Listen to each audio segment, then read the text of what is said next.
I heard the scratching before I heard the whispering, and neither of those sounds should have been in a locked upstairs bedroom. We were 15, and convinced sleepovers were the only time secrets mattered. That night, we played truth or dare until Adair had us creeping downstairs just to take a picture of the family cat. The house was older than any of us, full of small, unsettling noises that made the flashlight beam jitter. We laughed, because teenagers laugh at being scared, but the laughter thinned, and the hollow it left behind seemed to sink into the ceiling above us. Later, when we calmed down and built a flimsy barricade of pillows around our sleeping bags, one of the girls swore she heard someone whisper her name just past the doorway. It was half a breath, a syllable swallowed by the dark. We shoved the pillows closer and pretended to sleep, but the air felt wrong, cool, metallic, as if the attic had exhaled. Then the scratching started, soft at first. A fingernail, on wood, coming from the closet, where the old coats hung. It moved in a slow, impossible rhythm, like someone was mapping the seam of the door, and over again. We dared each other to peek, whispering yes, because defiance felt safer than truth. The bravest of us slipped from her sleeping bag and edged toward the closet. The flashlight painted the coats in a sickly white. The scratching stopped. For a long, thin beat of time, nothing happened, except the silence of our own breathing. Then, the door clicked open a fraction, not with hinges, but from the inside. We found nothing. No handprints, no footprints, only the smell of old fabric and a single scarf, lying across the floor like a question. Still, that night when I finally tried to sleep, I felt fingertips trace along my spine, as if something had refused to be left out. We left at dawn like a herd, hurried, silent, promising never to tell anyone. The closet remains a blank space in memory, but sometimes, when I stand in dim hallways, I hear that ghost of scratching, and I know I didn't imagine the way the wood remembered being touched. The first time I woke up at a sleepover and saw someone sitting where no one should have been, I thought my eyes were still dreaming. I was 12, and it was one of those basement sleepovers. So many blankets on the floor it looked like a fort. We'd eaten candy until our teeth buzzed, and watched a marathon of dumb movies until the TV hissed out its last credit. Eventually the giggles thinned, and one by one the others slipped into that heavy, childish sleep. I stayed awake longer than I should have, tracing shapes in the ceiling with my eyes. Sometime after midnight, the house settled into that far-off, soundless place, where the world feels thin and fragile. I woke with the inside of my mouth dry, and a prickling running down my arms. At first I just listened. The slow, tired breaths of my friends, the faint humming of the fridge downstairs.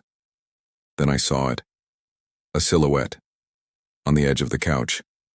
A pale, wrong shape, leaning forward, like it was examining us. It wasn't a child.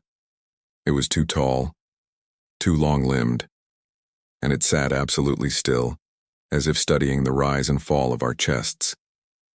I convinced myself it was only shadows, only fear, and pulled the blanket over my head. But the weight of that blanket did nothing to quiet the sound of my heart. I felt watched in a way that settled into the room, like someone had chosen a seat to watch us breathe. Morning made everything feel safer. Pancake smell, sunlight, normal conversation. But none of it masked the muddy footprint I found beside my sleeping bag. It was narrow, bare, pressed into dust, as if someone had stood close enough to read my face while I slept. No one else mentioned it. Mia's parents were calm. Her brother had been out. I kept my mouth shut, because the house felt like a place where saying things aloud could call them back. Years later, during other sleepovers, I still woke sometimes and saw that same silhouette sitting in the dark corners of my room. Not fully formed, only the sense of someone breathing there.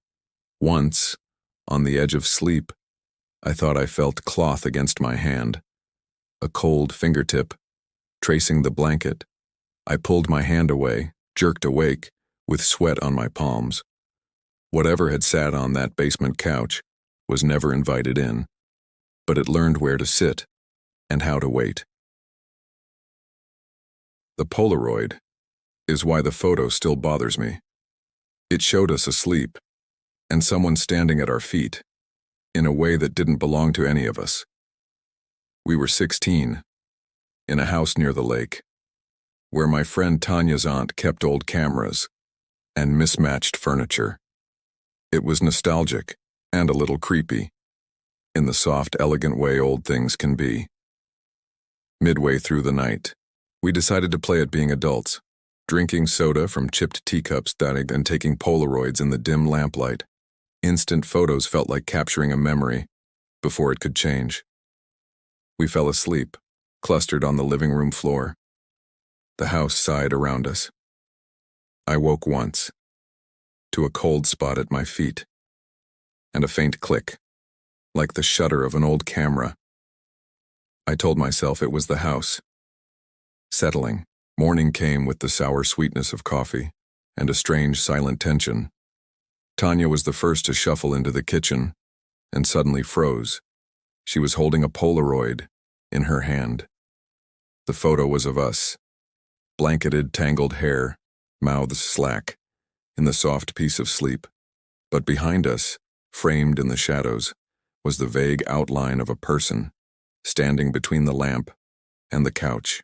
Not a full face, just the suggestion of a presence, a shape lit wrong, shoulders too angular, and where the eyes should have been, only hollows. What made my stomach curdle was the angle. Whoever had taken the photo had been standing directly over us, close enough to watch. No one remembered getting up. No one had an explanation. We tried to rationalize double exposure, light leak, Tanya's aunt and her habit of staged photos. But the picture never fit into anything neat. I still have a copy, tucked into a drawer, and when I pull it out and hold it up to the light, the shadow seems to tilt its head, as if examining the edges of the frame. I keep the picture because it's proof that something entered a room full of sleeping teenagers and took a single quiet photograph before leaving us with nothing but the memory of being watched. Even now, when I curl up to sleep, with my phone camera across the room, I sometimes dream of that click, and I wake with the sickening feeling that somebody is standing just behind my chair, camera warm in their hand.